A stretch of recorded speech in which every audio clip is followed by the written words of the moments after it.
பைத்தியக்காரர்களே, 77 எம்ஜிஆர் முதலமைச்சர் என்றால் திமுகவிலேயே அவர் சட்டப்பேரவை உறுப்பினராக வெற்றி பெற்றவர் என்கிற வரலாறுகளை போக்கிரியே தயவு செய்து முதலிலே படித்துப்பார். நான் தவறாக பேசவில்லை, அவர்கள் நடித்த படம் அது, அதனாலே சொன்னேன். தவறாக பேச மாட்டோம். திராவிட முன்னேற்ற கழகத்தின் மேடையில் எம்ஜிஆரை போல ஜெயலலிதாவை போல நாங்களும் வந்து விடுவோம் என்றால், நெற்றியிலே விபூதி பட்டையும் கழுத்திலே உத்தராட்ச கொட்டையும் உடலிலே கதர் சட்டையுமாக வலம் வந்த எம்ஜிஆரை திராவிட இயக்கத்தின் பக்கம் சேர்த்தவர்கள், ஈர்த்தவர்கள் கவியரசு கண்ணதாசன் அவர்களும் தலைவர் கலைஞர் அவர்களும்.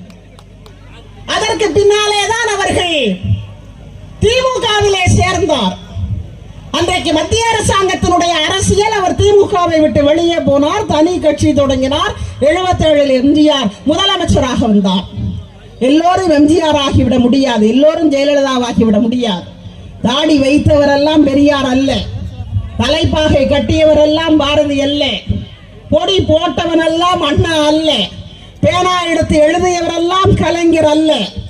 எல்லோரும் எம்ஜிஆராக, எல்லோரும் ஜெயலலிதாவாக, எல்லோரும் கலைஞராக வந்துவிட முடியாது.